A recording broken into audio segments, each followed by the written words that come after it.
Hello, Vatso. Good afternoon, and double thank you. I hope my all Pari Vatso are okay. Today, I will discuss the new and interesting topic about light, and this is the lecture number 4. যাই হোক, আজকে আমরা এই আলোর চতুর্থতম লেকচারে যে বিষয়টা আলোচনা করব সেটা পরীক্ষায় আসা না আসাটা ইম্পর্টেন্ট না, জানাটা ইম্পর্টেন্ট। কারণ এর উপর বেস করে অনেক কোশ্চেন হতে পারে। তাহলে আজকে আমরা যে আলোর অধ্যায়ে the reflection of light at spherical surface, গোলীয় তলে আলোর প্রতিফলন, সেটা হতে পারে অবতল গোলীয় প্রতিফলক তল বা হতে পারে উত্তল গোলীয় প্রতিফলক তল। সেখানে আমরা একটা জিনিস শিখব যে কতগুলো আলোক রশ্মিগুচ্ছ যখন সে উত্তল বা অবতল গোলীয় প্রতিফলক তলে প্রধান অক্ষের সমান্তরালে এসে দর্পণে আপতিত হয়, তখন সেই আলোক রশ্মিগুচ্ছ অবতল বা উত্তল দর্পণ থেকে প্রতিফলনের পর বা অপসৃত হওয়ার পর একটা নির্দিষ্ট প্রধান অক্ষের উপর একটা নির্দিষ্ট বিন্দুতে মিলিত হয় বা একটা নির্দিষ্ট বিন্দুতে মিলিত হচ্ছে বলে মনে হয়। সেই নির্দিষ্ট বিন্দুকে বা সেই নির্দিষ্ট কাল্পনিক বিন্দুকে আমরা ফোকাস বলবো। তাহলে আমরা এই প্রতিফলনের একটি ধর্ম থেকে আজকে আমরা ফোকাস বিন্দু জানার চেষ্টা করব। আমরা কোনো একটি অবতল দর্পণের ফোকাস কোনটাকে বলি বা একটি উত্তল দর্পণের ফোকাস কোনটাকে বলি।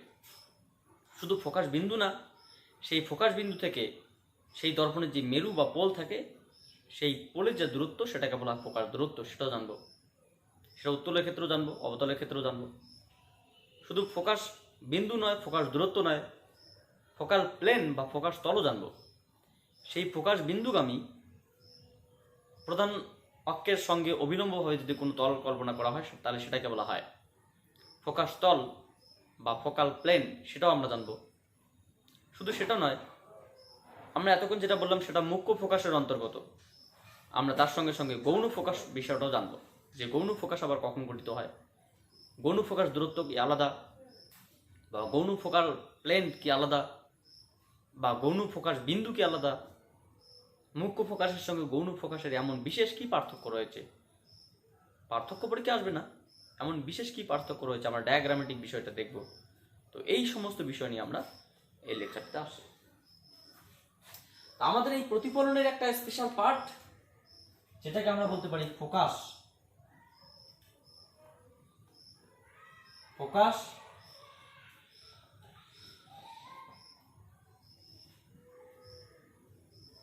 Focus point,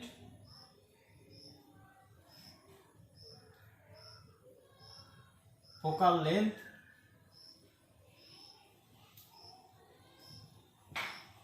focal plane, focal plane বা ফোকাস তলও আমরা ফোকাস প্লেনও বলতে পারি। এই সমস্ত ইনফরমেশন নিয়ে আমরা আসবো। দুটো দর্পণ আমরা পাশাপাশি দেখব, একটা উত্তল একটা অবতল। একটা উত্তল একটা অবতল।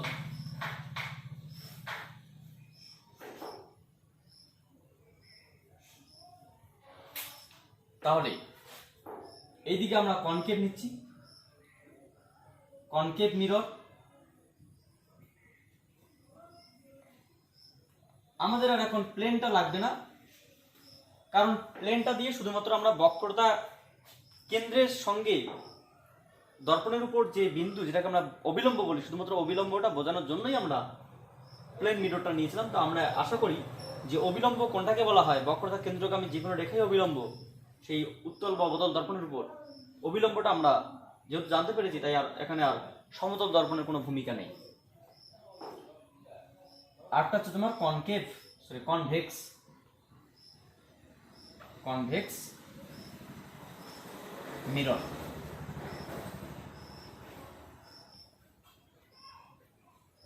বা এটাকে কনভেক্স রিফ্লেক্টিং প্লেনও বলা হয়, এটাকে কনকেভ রিফ্লেক্টিং প্লেনও বলা যেতে পারে। হ্যাঁ, রিফ্লেক্টিং প্লেন বা প্রতিফলক তল, আর মিরর বা দর্পণ, অবতল দর্পণ। তো এখানে আমরা কনকেভ একটা মিরর নিলাম, কনকেভ মিরর। এটা একটা কনকেভ মিরর,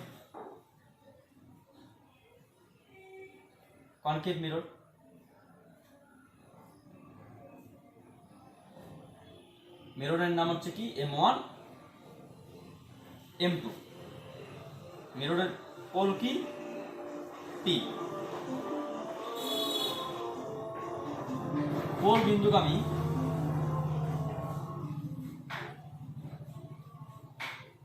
একটি রেখা যার বক্রতা কেন্দ্র এখানে C, এটার নাম প্রিন্সিপাল অ্যাক্সিস বা প্রধান অক্ষ। সিমিলার হইতে আমরা এখানে একটা উত্তল দর্পণ নিলাম, সেই উত্তল দর্পণের একটা প্রধান অক্ষ নিলাম XY, যার বক্রতা কেন্দ্র C, মিরর নাম হচ্ছে কি M1 M2, পোল হচ্ছে কি P। এখানে একটা কথা মাথায় রাখতে হবে, সে আমরা অবতল দর্পণই বলি, উত্তল দর্পণই বলি, মুখ্য ফোকাস আর গৌণ ফোকাস যাই বলি না কেন, মুখ্য ফোকাস গৌণ ফোকাস, মুখ্য ফোকাস দূরত্ব, গৌণ ফোকাস দূরত্ব, মুখ্য ফোকাস তল, গৌণ ফোকাস তল, বা এই দর্পণগুলোর উপর ভিত্তি করে যে কোনো প্রমাণ করতে যাই না কেন, সমস্ত কিছুর ক্ষেত্রে আমাদের এই দর্পণগুলোকে আইডেন্টিফাই করতে হবে একটা স্মলার অ্যাপারচার বিশিষ্ট একটা দর্পণ। মানে কি, ক্ষুদ্র উন্মেষযুক্ত দর্পণ। যদি ক্ষুদ্র উন্মেষযুক্ত দর্পণ না হয় তাহলে কি অসুবিধা হবে তোমাদের? আমরা যে কোনো প্রমাণ বা যে কোনো এই যে আমরা এখন বিষয়গুলো বলবো, সবটাই কিন্তু ক্ষুদ্র উন্মেষের জন্য বলতেই হবে। যে কোনোটার ক্ষেত্রেই তোমাকে মানে মুখ্য ফোকাসের সংজ্ঞাও যদি বলতে হয়, ক্ষুদ্র উন্মেষযুক্ত কোনো অবতল দর্পণে এই কথাটা বলতে হবে। যদি না বলো তাহলে এক্স্যাক্টলি অ্যান্সারটা হবে না। প্রশ্ন হচ্ছে স্যার কেন হবে না? ক্ষুদ্র উন্মেষ না হলে কি হবে? ক্ষুদ্র উন্মেষ না হলে এই দর্পণের ফোকাস যে পয়েন্ট, একটা নির্দিষ্ট দর্পণের যে ফোকাস পয়েন্ট বিভিন্ন মানে অ্যাঙ্গেলে আপতিত আলোকরশ্মির জন্য ফোকাস পয়েন্ট বিভিন্ন রকম জায়গায় শিফট করতে পারে বা ফোকাস পয়েন্টটা চেঞ্জ হতে পারে, অর্থাৎ ফোকাস পয়েন্টটা নির্দিষ্ট হবে না। কিন্তু ক্ষুদ্র উন্মেষযুক্ত অবতল বা উত্তল দর্পণের ক্ষেত্রে ফোকাস পয়েন্ট একটা নির্দিষ্ট পয়েন্ট, আর ফোকাস পয়েন্ট যদি নির্দিষ্ট হয় তাহলে দর্পণটা খুব ভালোভাবে কাজ করবে। এটা হচ্ছে মেন বিষয়। তাহলে প্রতিফলনের একটা স্টেপ, এটা আমরা কি বলতে পারি, কোনো অবতল বা উত্তল দর্পণে যদি কোনো আলোক রশ্মিগুচ্ছ, কয়েকটি আলোক রশ্মিগুচ্ছ যদি প্রধান অক্ষের সমান্তরালে এসে পড়ে, তাহলে আমরা বললাম একটা আলোক রশ্মিগুচ্ছ তোমার হচ্ছে গিয়ে এবি আলোক রশ্মিগুচ্ছ বি বিন্দুতে এসে পড়লো, একটা সিডি তোমার হচ্ছে গিয়ে একটা এলএম আলোক রশ্মিগুচ্ছ, এলএম আলোক কি নামকরণ বই, এটাকে আমরা ও বিন্দু, ঠিক আছে, এটাকে আমরা বলছি এ পি কিউ আলোক রশ্মি, মেরুকে আমরা অ্যাকচুয়ালি পি দিয়ে প্রকাশ করব, পি কিউ আলোক রশ্মি, একটা তোমার হচ্ছে গিয়ে পি কিউ আর এস আলোক রশ্মি। তাহলে আলোক রশ্মি গুচ্ছ, দুটি আলোক রশ্মি গুচ্ছ বা অনেকগুলো আলোক রশ্মি, আরো অনেকগুলো আলোক রশ্মি আসলো, এসে যদি অবতল দর্পণের মধ্যে পড়ে, তাহলে এখান থেকে আলোক রশ্মি কিভাবে প্রতিফলিত হবে? আমরা যদি মানে অবিলম্বের সাপেক্ষে একটা মানে বক্রতা কেন্দ্র থেকে ওটা অবিলম্ব কল্পনা করি, তাহলে এই অবিলম্বের সাপেক্ষে যে কোণে আসলো সেই কোণে ফিরে যাবে, এটা একটা ধর্ম, সেই পি কিউ কি যোগটা হবে, এটা পি প্রাইম যদি আমরা বলি, ঠিক আছে। আরেকটা আলোক রশ্মি, যে রশ্মিটা এখানে আসলো সেখানে এখান থেকে আবার একটা অবিলম্ব কল্পনা করা হয়, সেই অবিলম্বের সাপেক্ষে যে কোণে আসলো সেই কোণে বেরিয়ে যাবে, এটাকে আমরা ধরুন তোমার আর প্রাইম বললাম।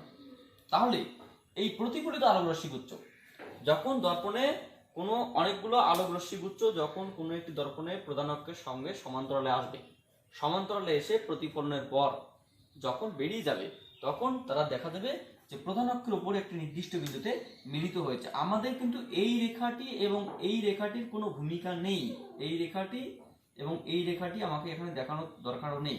শুধুমাত্র কিভাবে ফিরে আসে আপতন কোণ প্রতিফলন কোণ বোঝানোর জন্য আমি লিখলাম, এখন আর লিখতে হবে না। ঠিক আছে, তাহলে এটা আপতিত আলোক রশ্মি, অবিলম্বের সাপেক্ষে প্রতিফলনের পর এরা একটা প্রতিফলিত আলোক রশ্মি, সিমিলার আপতিত আলোক রশ্মি, প্রতিফলিত আলোক রশ্মি। সেই আলোক রশ্মি গুচ্ছ দুটি যখন প্রতিফলিত হয়ে গেল তখন দেখা গেলো একটা তারা মিলিত হয়ে গেল এবং সেই মিলিত বিন্দুটি কি প্রধান অক্ষের উপর একটা নির্দিষ্ট বিন্দু। এই নির্দিষ্ট বিন্দুকে বলা হবে ফোকাস বিন্দু বা ফোকাল পয়েন্ট। এই নির্দিষ্ট বিন্দুকে বলা হবে কি ফোকাল পয়েন্ট।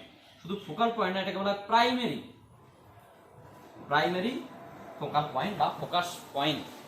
কেন? তাহলে আমরা কি বলবো, মুখ্য ফোকাস বিন্দু কাকে বলা হবে? ক্ষুদ্র উন্মেষ যুক্ত কোনো একটি অবতল দর্পণের প্রধান অক্ষের সঙ্গে সমান্তরাল আলোক রশ্মি গুচ্ছ দর্পণ দ্বারা প্রতিফলনের পর প্রধান অক্ষের উপর একটি নির্দিষ্ট বিন্দুতে মিলিত হয়। সেই নির্দিষ্ট বিন্দুকে বলা হবে মুখ্য ফোকাস বিন্দু বা মুখ্য ফোকাস বিন্দু, প্রিন্সিপাল ফোকাল পয়েন্ট। তো এটাকে কোনটাকে মুখ্য ফোকাস বলা হচ্ছে? এই বিন্দুটাকে। কখন? যখন আলোক রশ্মিগুচ্ছ প্রধান অক্ষের সমান্তরালে এসে পড়বে এবং দর্পণটা হবে ক্ষুদ্র উন্মেষযুক্ত, তখনই। দুটি কন্ডিশন। কন্ডিশন 1 দর্পণ ক্ষুদ্র উন্মেষ, কন্ডিশন 2 রশ্মিগুচ্ছ তো আসবেই, কিন্তু কিভাবে? প্রধান অক্ষের সমান্তরালে। যখন প্রতিফলিত হওয়ার পরে দেখা যাবে তারা যখন সেই রশ্মিগুচ্ছ যখন মিলিত হবে একটা বিন্দুতে, সেই বিন্দুটি এবং প্রধান অক্ষের প্রধান অক্ষের উপর অবস্থিত হবে। তাহলে সেই প্রধান অক্ষের উপর অবস্থিত বিন্দুটির নাম প্রাইমারি বা মুখ্য ফোকাস বিন্দু। প্রধান অক্ষের উপর অবস্থিত বিন্দুটির নাম প্রাইমারি বা মুখ্য ফোকাস বিন্দু। সিমিলার ওয়ে এখানে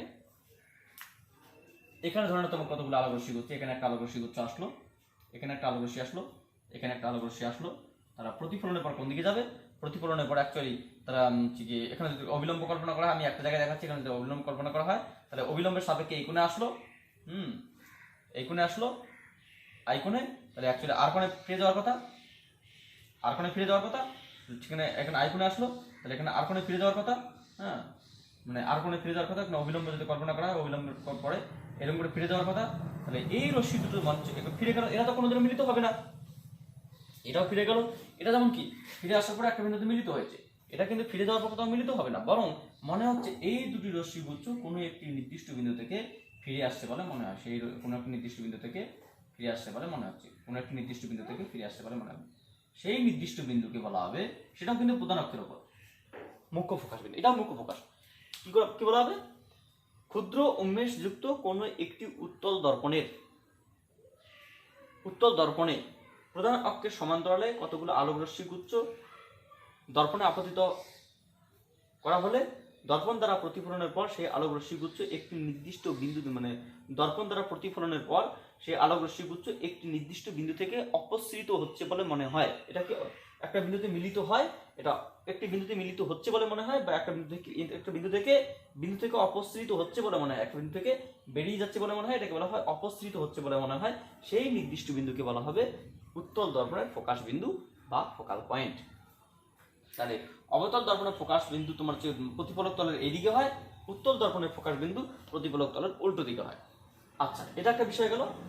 এখানে আরেকটা আমরা কি বলতে পারি, হ্যাঁ এখানে একটা বিষয়টা গেলই, এগুলো কি সবগুলো সমান্তরাল। আচ্ছা, এটা এই দুটো রশ্মি বাদ দিয়েও এখানে একটা এরকম একটা রশ্মি পাঠানো হয়, তাহলে সেই রশ্মিটি আমরা যদি মনে মনে এখানে একটা অবিলম্ব কল্পনা করি, তাহলে অবিলম্বের সাপেক্ষে তারা যখন প্রতিফলিত হবে তখন সেই প্রতিফলিত আলোক রশ্মিটি এখান থেকে বেরিয়ে আসছে বলে মনে হবে।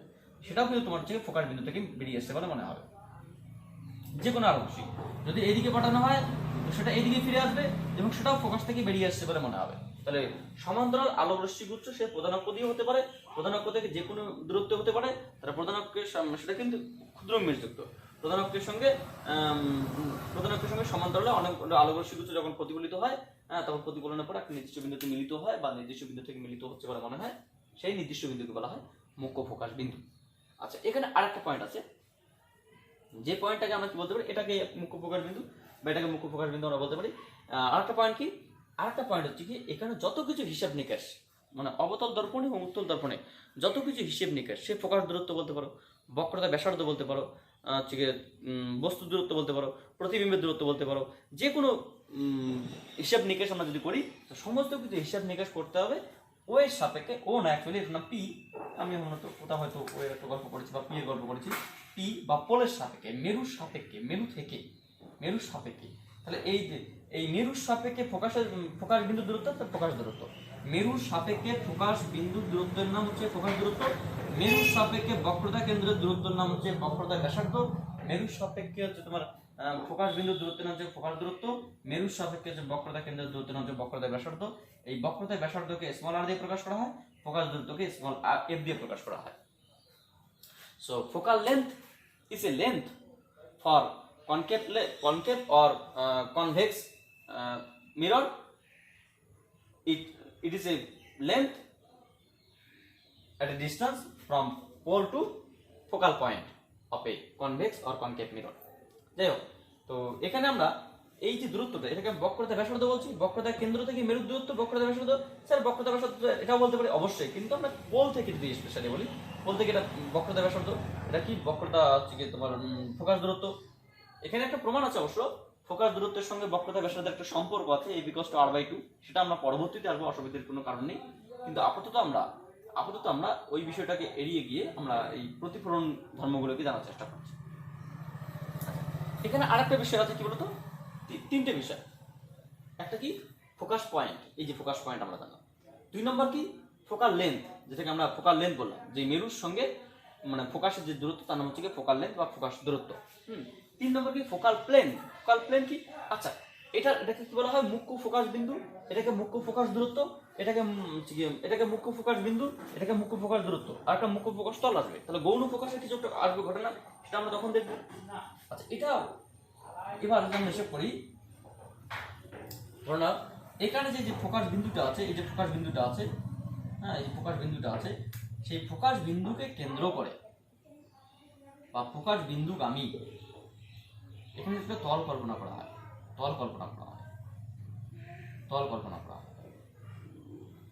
এই তলের উপর যে বিন্দু তার নাম হচ্ছে কি, এই যে তলটা আছে, তলটাকে বলা হবে ফোকাস তল বা ফোকাল প্লেন। এটাকে বলা হবে ফোকাল প্লেন বা প্রিন্সিপাল ফোকাল প্লেন বা মুখ্য ফোকাস তল। আচ্ছা ফোকাস তল কোনটাকে বলা হচ্ছে, আমি খুব সিম্পল ভাবে বলছি। একটি অবতল দর্পণ, একটা দর্পণের ক্ষেত্রে বোঝার চেষ্টা করো। এখানে যে একটা তল কল্পনা করো তার নাম ফোকাস তল। একটি অবতল দর্পণ নেওয়া হলো, সেই অবতল দর্পণ কোনো একটা গোলকের অংশ, সেই গোলকের যে কেন্দ্র তার নাম বক্রতা কেন্দ্র। সেই কেন্দ্র থেকে পোলের যে দূরত্ব তার নাম বক্রতা ব্যাসার্ধ। পোল বা মেরুর যে দূরত্ব সেটাকে মানে বক্রতা ব্যাসার্ধ। মেরুটা কোনটা, মেরুটা হচ্ছে কি গোলীয় দর্পণের মধ্যবিন্দু। তাহলে মধ্যবিন্দুর সঙ্গে বক্রতা কেন্দ্রের যে দূরত্ব তার নাম বক্রতা ব্যাসার্ধ। বক্রতা ব্যাসার্ধগামী বা বক্রতা কেন্দ্র এবং পোলগামী যে রেখা তার নাম হচ্ছে গিয়ে প্রধান অক্ষ। এই দর্পণে যদি তোমার হচ্ছে ক্ষুদ্র মেরু যুক্ত হয়, তাহলে কোনো একটি অবতল দর্পণের বা উত্তল দর্পণের প্রধান অক্ষের সঙ্গে সমান্তরালে যদি আলোকরশ্মি পাঠানো হয়, তাহলে সেই প্রতিফলনের ফল প্রধান অক্ষের উপর একটা বিন্দুতে মিলিত হয় বা প্রতিফলনের ফল একটা বিন্দু থেকে বেরিয়ে যাচ্ছে বলে মনে হয়। তাহলে প্রধান অক্ষের উপর যে বিন্দুতে মিলিত হচ্ছে, এখানে তোমার একটা দর্পণ আছে, এরকম একটা দর্পণ আছে, তাহলে প্রধান অক্ষের উপর যে বিন্দুতে মিলিত হচ্ছে সেই বিন্দুটার নাম হচ্ছে গিয়ে ফোকাস বিন্দু।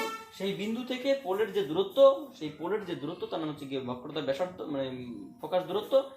এবং এই যে বিন্দুটি আছে প্রধান অক্ষের উপর যে একটা বিন্দু আছে, সেই বিন্দুকে কেন্দ্র করে ফোকাস কি বলে প্রধান অক্ষের সঙ্গে যদি অবিলম্ব তল কল্পনা করা হয়, তাহলে আমরা কি বললাম, এটা প্রধান অক্ষ, এটা ফোকাস বিন্দু। এই ফোকাস বিন্দুর সঙ্গে এটা এটা ফোকাস দূরত্ব, এখানে যদি তল কল্পনা, এটা ফোকাস দূরত্ব বা প্রধান অক্ষের সঙ্গে এখানে যদি অবিলম্ব তল কল্পনা করা হয়, প্রধান অক্ষ এরকম আছে, তার প্রধান অক্ষের সঙ্গে যদি অবিলম্ব তল কল্পনা করা হয়, সেই অবিলম্ব তল কোনটা, এটা। তাহলে এখানে কোথায় সেই অবিলম্ব তলটা কোথায়, যে ফোকাস বিন্দুগামী এবং প্রধান অক্ষের সঙ্গে অবিলম্বভাবে কোনো তল কল্পনা করলে সেই তলটাকে বলা হবে ফোকাস তল বা ফোকাল প্লেন। এটা মুখ্য ফোকাস তল বা প্রাইমারি ফোকাল প্লেন বা প্রিন্সিপাল ফোকাল প্লেন বলা যেতে পারে। এখানেও আমরা ঠিক একই রকম ঘটনা ঘটাতে পারি, এটা একটা বিষয়। এটা ছাড়াও সেকেন্ডারি বা গৌণ ফোকাস বিন্দু কোনটা, গৌণ ফোকাস তল কোনটি, গৌণ ফোকাস দূরত্ব কোনটা, এই বিষয়টা আমরা জানবো, সেকেন্ডারি বিষয়। সিমিলার হয়ে আমরা জানবো, আমরা এবার সেকেন্ডারিটা জানার চেষ্টা করবো। প্রিন্সিপালটা তো আমরা জানলামই।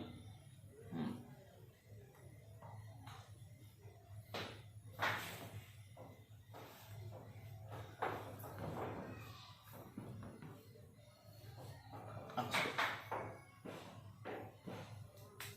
Convex mirror. কনকেভ মিররের ক্ষেত্রে আমরা কি দেখেছিলাম, এটা একটা কনকেভ মিরর। একটা কনকেভ মিরর নিলাম।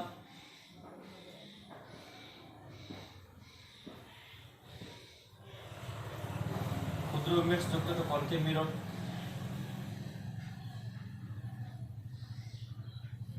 এটার নাম হচ্ছে তোমার মিরর নেম,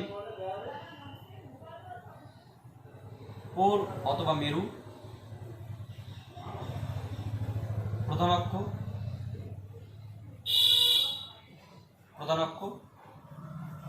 এখানে বক্রতা কেন্দ্র, এটার নাম প্রধান অক্ষ এক্স ওয়াই। এটা একটা উত্তল দর্পণ,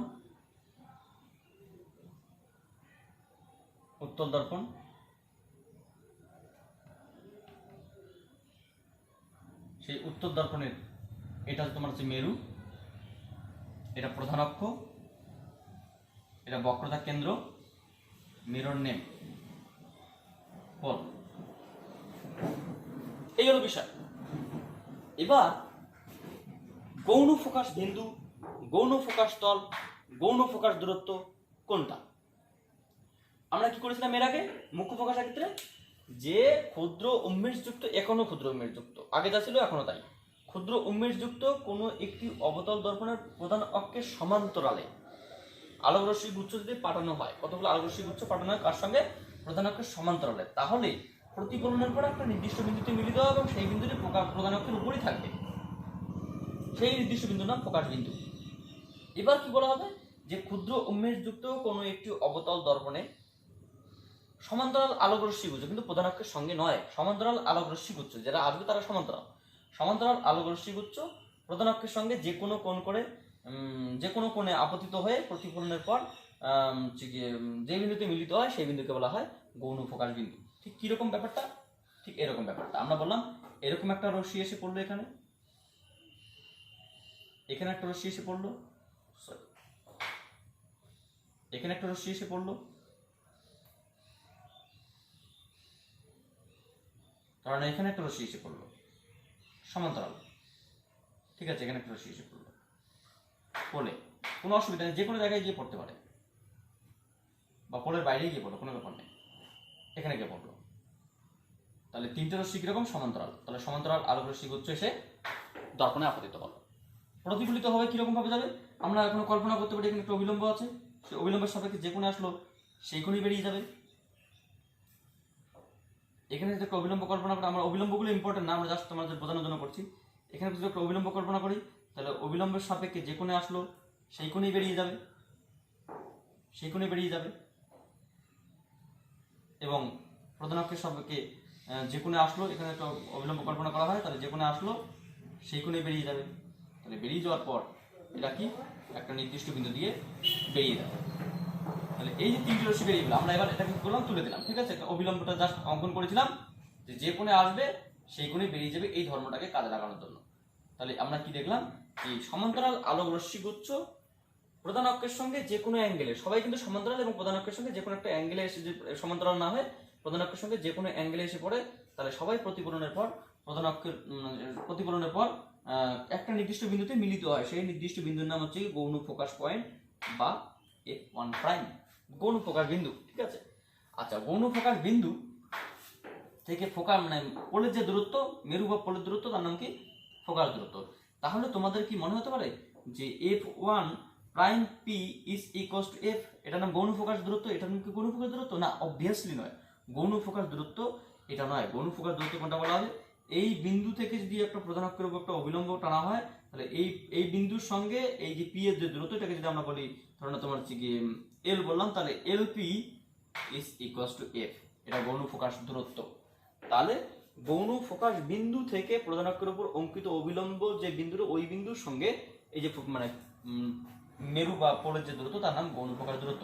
অর্থাৎ মেরু বা পোলের এই যে দূরত্ব, এটা মেরু বা পোল, এখানে যদি একটা লাইন টানা হয় তাহলে এই যে দূরত্ব এটার নাম হচ্ছে গৌণ প্রকাশ দূরত্ব। গৌণ প্রকাশ দূরত্বটা এটা নয় বা এটা নয় বা এটা নয়, এটা নয়, এটা অবিলম্ব, এই যে দূরত্ব এটা গৌণ প্রকাশ দূরত্ব। তাহলে গৌণ প্রকাশ বিন্দু কি সেম বিন্দু?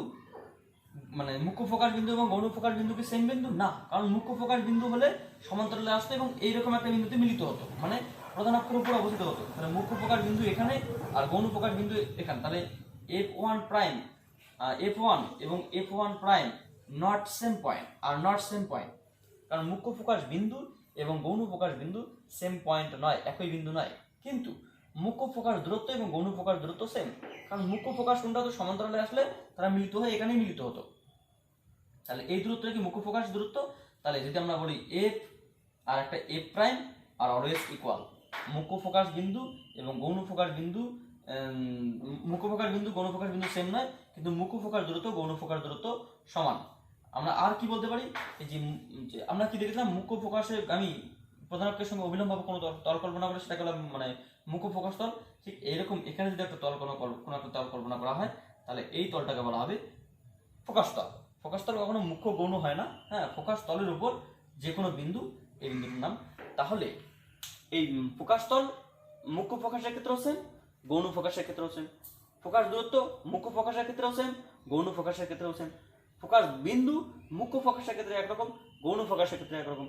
কারণ মুখ্য প্রকাশ তখনই বলা হবে যখন প্রতি সমান্তরাল আলোরশ্মি হচ্ছে সমান্তরাল হবে এবং প্রধান অক্ষের সমান্তরালে আসবে এবং প্রধান অক্ষের উপর মিলিত হবে। গৌণ প্রকাশ কি সমান্তরালে আসবে, প্রধান অক্ষের সঙ্গে যে কোনো অ্যাঙ্গেল করে আসবে এবং প্রধান অক্ষ থেকে প্রধান অক্ষের সেই মুখ্য প্রকাশ বিন্দু থেকে ওই অবিলম্ব হবে যে কোনো দূরত্ব সেই প্রকাশ তলে। অর্থাৎ এই বিন্দুটি, এই যে বিন্দুটি F1 প্রাইমটা, F1 প্রাইমটা প্রকাশ তলের অন্য মানে এই পয়েন্ট বাদ দিয়ে অন্য যে কোনো পয়েন্টে বিরাজ করতে পারে। অর্থাৎ আমরা যে বলতে পারি যে এখানে তল কল্পনা করলাম, এটা হচ্ছে প্রকাশ দূরত্ব, হ্যাঁ, এখানে তলের যে এই পয়েন্টটা যেটা প্রকাশ মানে প্রধান অক্ষ দিয়ে গেল, সেই প্রধান অক্ষের এই পয়েন্টটা না হয়ে এরপর যে কোনো বিন্দু হতে পারে, এরপর যে কোনো বিন্দু হতে পারে, সেটা গৌণ প্রকাশ বিন্দু।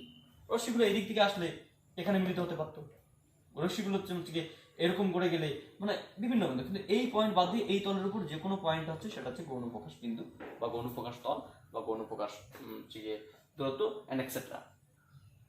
সিমিলার হয়তো আমরা এখানেও বলতে পারি, কোনো ব্যাপার না, আমরা জাস্ট একটা দেখাতে পারি কেন এরকমটা, যে এরকম তিনটা আলোকরশ্মি আসলে একটা প্রধান অক্ষ দিয়ে, আমরা ধরুন তিনটি সমান্তরাল আলোকরশ্মি, আমরা তিনটি রশ্মি এখানে পাঠিয়ে দিলাম, একটা রশ্মি এরকম একটা রশ্মি, হ্যাঁ, একটা রশ্মি এরকম একটা রশ্মি,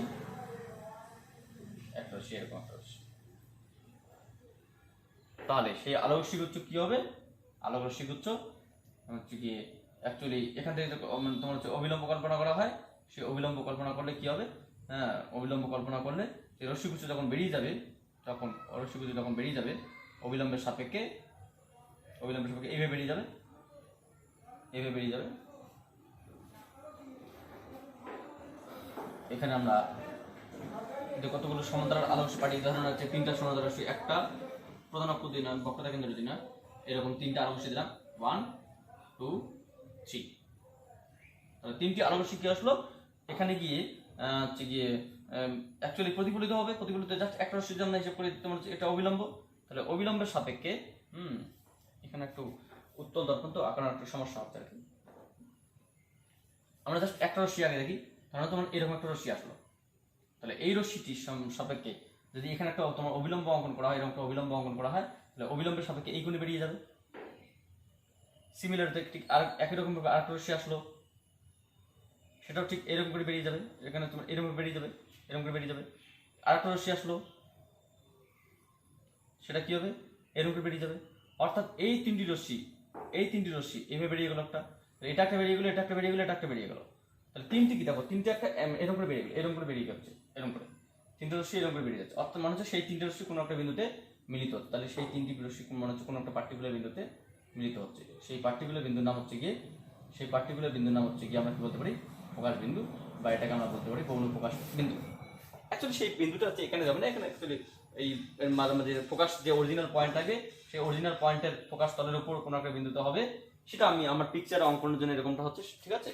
তো এটাকে বলা হয় গৌণ ফোকাস তল, এটা হলো গৌণ ফোকাস দূরত্ব, এটা গৌণ ফোকাস বিন্দু।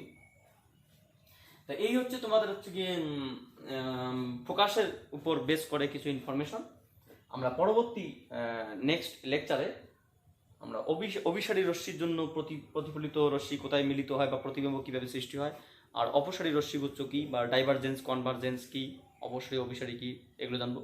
তারপরে দর্পণের প্রতিবিম্ব কিভাবে সৃষ্টি হয়, উত্তল দর্পণ বা অবতল দর্পণে, সেই সমস্ত ইনফরমেশন নিয়ে আসবো। So thank you for watching my video and wait for next class.